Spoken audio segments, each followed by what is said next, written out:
How to change Apple ID region or country. Hey everyone, welcome to the channel. In this video, I'm going to guide you on how you can change Apple ID region or country. So without any further delay, let's get started with today's video. If you want to change your Apple ID region or country, it's very simple. You might want to change the region or country because maybe you want to download apps from other countries. So for that, first you open your App Store on iPhone.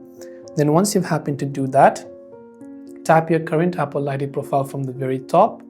Then from there, tap on your profile name again. Once you tap on your profile name, these are the options you will see, and you'll find country or region, the current one over here. To change it, I just have to tap on it.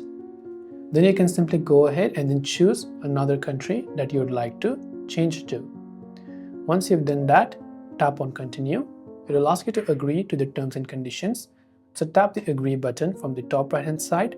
It might ask you to enter payment and so on, but you just have to select none over here. And billing address, you can just type in a random billing address, and you can type in any phone number, then tap the done button, and your country on App Store Apple ID will be successfully changed. Thanks for watching, and see you in the next video.